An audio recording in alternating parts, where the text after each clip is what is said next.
မင်္ဂလာပါ0ဇုံဆိုရနေကြိုးစားပါတယ်ဒီနေ့မှာတော့တသားမမီတို့အစ်စ်ထပ်မှန်ရောက်ရှိလာတဲ့ဂျက်ကားလေးတွေပြပြပါမယ်နော်ဒီကောင်လေးကဆိုရင်ကလေးတွေဆိုရင်ထိုင်တက်တဲ့ရွယ်နေပြီးတော့မှ9နှစ်ရွယ်ထိစီလို့ရနိုင်မှာပဲဖြစ်ပါတယ်ခင်ဗျာကာလာလေးကတော့4အောင်ရပါမယ်အနီလေးရဲ့ခဲလေးရဲ့အပြာလေးရဲ့အဖြူလေးရဲ့ဆိုပြီးတော့ဒါ4အောင်ရမှာပဲဖြစ်ပါတယ်ခင်ဗျာမော်တာ3လုံးဘက်ထရီ2လုံးတက်ဆင်ပေးထားပါတယ်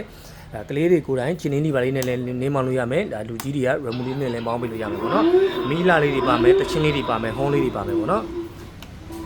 တချင်းလေးတွေပါမယ်ဟုံးလေးတွေပါမယ်ဒီမှာကျတော့အားရှိလားမရှိလားပြတဲ့ကာလာမီတွေပါမယ်ပြီးရင်ကျွန်တော်ကစီးစော်လေးတွေပါမယ်ပေါ့နော်ဒါရှီလုံးနောက်ဆုံးစီးစော်လေးတွေပါခင်ဗျာ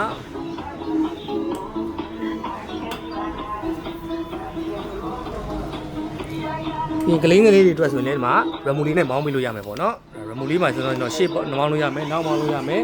ဘင်ညာကွေးတာလေးတွေရမယ်ဂီယာတိုးရှော့လေးတွေပါမယ်စီးစော်လေးတွေပါမယ်ဘရိတ်ပါမယ်ပေါ့နော်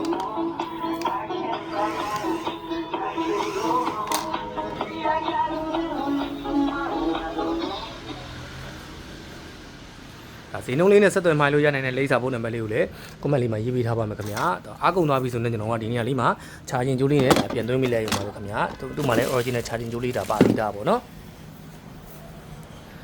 တချင်းလာတိုင်းမှာဆိုတော့ကျွန်တော်တို့ကမီလာလေးတွေကဒါတောက်လျှောက်လင်းမယ်ပေါ့နော်ဟုတ်ကဲ့ပါအားလုံးကျေးဇူးတင်ပါတယ်ခင်ဗျာ